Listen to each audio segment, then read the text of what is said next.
Today we had a big day in the grain market with soybeans limit up as well as corn limit up.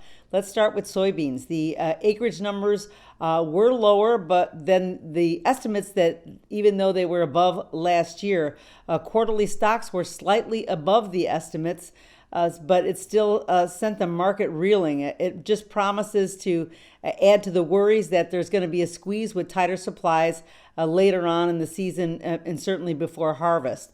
That really got the motor running, and it certainly just shows that the market may have been oversold. Today, the soybeans closed up 70 cents at 14.36 and 3/4, with the May synthetically trading up to 14.38. Even the July contract traded up to 12.68. So limit up was just the order of the day today. Now corn also limit up. The grain stocks and the acreage were both below estimates. I think the corn was really the leader of the way to kind of move this market higher.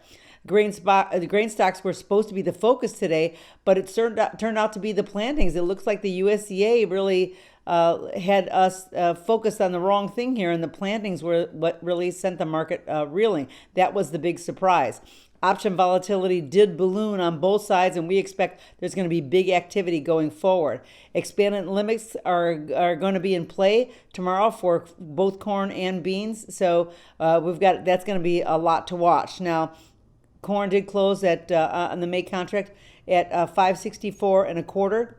Synthetically trading up to 579. So that looks like when we open at 7 o'clock tonight that there's still an awful lot of support and buyers like kind of in the wings looking to get long this market.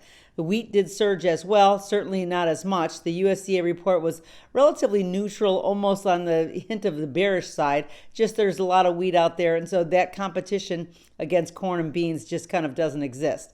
The futures did rally, though, largely because they're kind of tagging along with corn and beans. The wheat stocks and the acreage were above estimates, but that wasn't really that big of a surprise.